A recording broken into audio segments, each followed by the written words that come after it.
Good evening students, आप सभी का स्वागत है आपके अपने YouTube channel maths for you academy में। आज हम आपके लिए यहाँ पर लेके आए हैं नोटिफिकेशन है। ये 30 तारीख को आया है, 30 तारीख 6/2020 को सीबीएसई का नोटिफिकेशन है। और किसके लिए आया है ये हम आपको इस वीडियो में अभी आपको बता रहे हैं कि ये 9th और 11th के जो बच्चे जिनकी री एग्ज़ाम होने वाली थी उनके लिए ये नोटिफिकेशन आया है।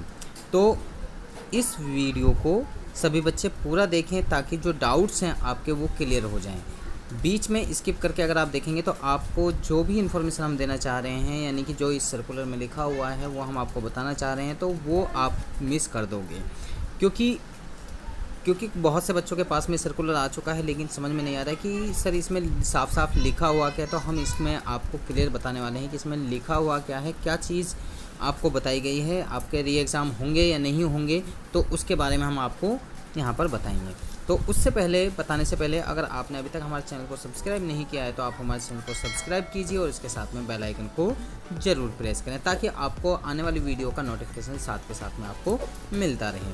चलिए हम इस नोटिफिकेशन को आपको बारीकी से बताते हैं कि इस नोटिफिकेशन में एक्चुअल में लिखा हुआ क्या है, क्या गाइडलाइंस इस नोटिफिकेशन में आप लोगों के लिए दी हैं, आप बच्चों के लिए दी गई हैं। सबसे पहले यहाँ पर लिखा हुआ है CBSE because of unprecedented situation intimated its decision wide notification number CBSE CE 2020 dated 13/5/2020 that all the failed students of 9th and 11th be provided an opportunity in all subjects where students have failed। तो यहाँ पर ये CBSE कह रही है कि जो ये सिचुएशन चल रही है, जो कोविड-19 के अनुसार ये सिचुएशन चल रही है, अनोखी जो ये सिचुएशन है, इसके अनुसार इसके अंदर यहाँ पर इंटीमेटेड का मीन्स आपको यानी कि बता रहे हैं कि डिसीज़न जो लिया था क्लास 9th और 11th के लिए कि सभी बच्चों को एक मौका, एक अपॉर्चुनिटी सभी बच्चों के लिए दी जानी चाहिए जो बच्चे फेल हुए हैं किसी भी सब्जेक्ट में। तो आगे यहाँ पर it was also reiterated that this is exemption is to be extend to all the students even if they have been given this opportunity earlier to this notification also. यहाँ पर ये कहा जा रहा है कि अगर आपने यानी कि किसी भी बच्चे को ऑलरेडी पहले भी कोई मौका दिया हुआ है तो फिर भी आपको इस सर्कुलर के अकॉर्डिंग आपको जो ये 13/5 को जो सर्कुलर आया था उसके अकॉर्डिंग आपको एक अपॉर्चुनिटी और देनी होगी उन बच्चों के लिए। तो आगे यहाँ पर it has come to the notice of the board that schools are being misled stating that till the time LPA number 154 of 2020 Rukmani Devi Public School versus CBSE filled in Honorable High Court of Delhi is not disposed। तो यहाँ पर it has come to the notice, यहाँ पर कुछ notice निकाल रहे हैं, कुछ जो स्कूल्स हैं वो क्या कर रहे हैं, मिसलीड कर रहे हैं स्टूडेंट्स को और नोटिस लगा रहे हैं कि जो बच्चे फेल हैं तो वो बच्चे फेल ही रहेंगे 9th और 11th के। तो यहाँ पर रुक्मणी देवी पब्लिक स्कूल और वर्सेस CBSE फील्ड इन हॉनरेबल हाई कोर्ट, ये दोनों हाई कोर्ट में पहुँच गए इस बात को लेके कि ये जो चीज़ है कि बच्चों को अपॉर्चुनिटी दी जाए या ना दी जाए। ऑलरेडी CBSE तो नोटिफिकेशन में ऑलरेडी कह चुकी है। अब यहाँ रुक्मणी देवी पब्लिक स्कूल वर्सेस जो CBSE यहाँ पर कोई केस है यहाँ पर कोर्ट के अंदर, तो इसमें कोर्ट भी अभी कुछ करने के लिए तैयार नहीं है, जो साफ सीधी बात अभी तक यहाँ पर आई है। हो सकता है कि कुछ समय बाद में कोर्ट इस पर निर्णय लेके कुछ कह दे, लेकिन अभी तक कोई इस पर डिसीजन कोर्ट ने नहीं दिया है। There is no need of complying the notification dated this by the schools. तो यहाँ पर जो स्कूल हैं उनको इसको कंपाइल करना, देयर इज़ नो नीड, उनको आवश्यकता नहीं है इसको कंपाइल करने की, यानी कि पालना करने की नोटिफिकेशन को जो इसको आया है।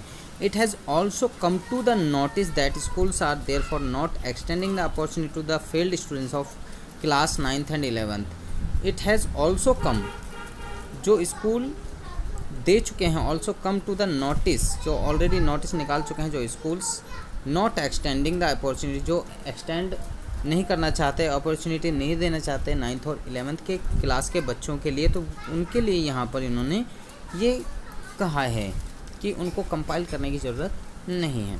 लेकिन आगे यहाँ पर एक लास्ट लाइन ये बहुत इंपॉर्टेंट है, आप इनको बिल्कुल ध्यान से सुने कि इसमें लिखा हुआ क्या है। All schools are hereby inform that the honourable high court of Delhi has, all schools are hereby inform, सभी स्कूल्स को इन्फॉर्म कर दिया जाए हॉनरेबल हाई कोर्ट की तरफ से। यहाँ कहा गया है during the hearing, during the hearing, जब तक हियरिंग नहीं होगी, not question the above said notification, जब तक उस नोटिफिकेशन को खारिज नहीं कर सकते जो सीबीएसई ने जारी किया था कि सभी बच्चों को, फेल बच्चों को 9th और 11th के जो बच्चे फेल हुए हैं किसी भी सब्जेक्ट में, उनको एक अपॉर्चुनिटी दी जाए जब तक उसको खारिज नहीं कर सकते।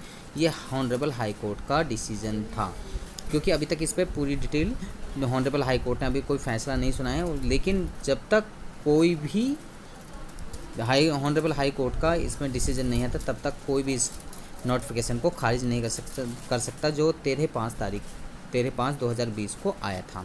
तो यानी कि अभी तक यानी कि आपको चांस मिलेगा, साफ और सीधी बात।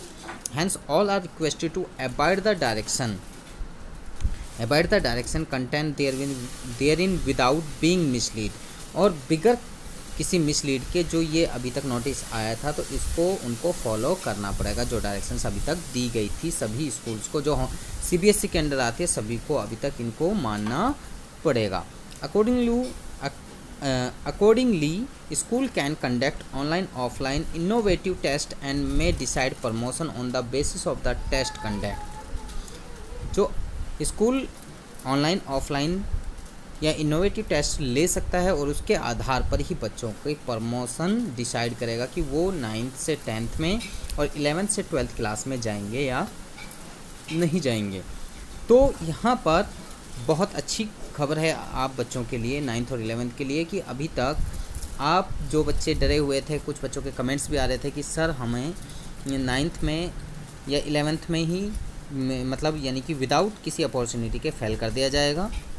तो ऐसा नहीं है, अभी तक हॉनरेबल हाई कोर्ट में डिसीजन चल रहा है, पेंडिंग है वहाँ पर। जब तक हियरिंग नहीं होती है, नेक्स्ट हियरिंग या फिर कोई डिसीजन नहीं होता, तब तक यहाँ पर यानी कि आपका री एग्ज़ाम लिया जाएगा, यानी कि कंपार्टमेंट का पेपर आपका होगा।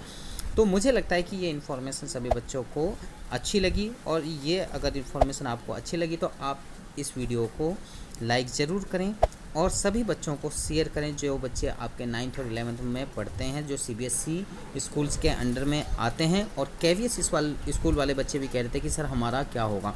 तो मैं आपको बता देता हूँ, जो केवीएस स्कूल में जो बच्चे पढ़ते हैं तो उनमें सीबीएसई का जो सर्कुलर होता है वो सारे सर्कुलर केवीएस के अंदर फॉलो किए जाते हैं, यानी कि माने जाते हैं, वो मान्य होते हैं सारे के सारे, क्योंकि केवीएस जो है सीबीएसई के अंडर ही मानी जाती है, आती है। अगर आपको ये वीडियो अच्छी लगी, ये इन्फॉर्मेशन अच्छी लगी, तो आप हमारी वीडियो को लाइक करें, शेयर करें और कमेंट करें। अगर आपको कोई भी डाउट्स हैं तो आप कमेंट कीजिए, और इसके साथ में अगर आपने अभी तक हमारे चैनल को सब्सक्राइब नहीं किया है तो सब्सक्राइब करें और उसके साथ में बेल आइकन को ज़रूर प्रेस करें। हमारे वीडियोज़ के नोटिफिकेशन आपको साथ के साथ में मिलते रहेंगे। और ज़्यादा इन्फॉर्मेशन के लिए इसका लिंक हम ऑलरेडी ये सीबीएसई की साइट पर है और इसका लिंक हम अपने डिस्क्रिप्शन में भी आपको दे देंगे, तो वहाँ से भी आप इसको डाउनलोड कर सकते हैं। आप बच्चे हमारे साथ में बने रहिए हमारी नेक्स्ट वीडियो तक। आप सभी बच्चों का इस वीडियो को देखने के लिए धन्यवाद।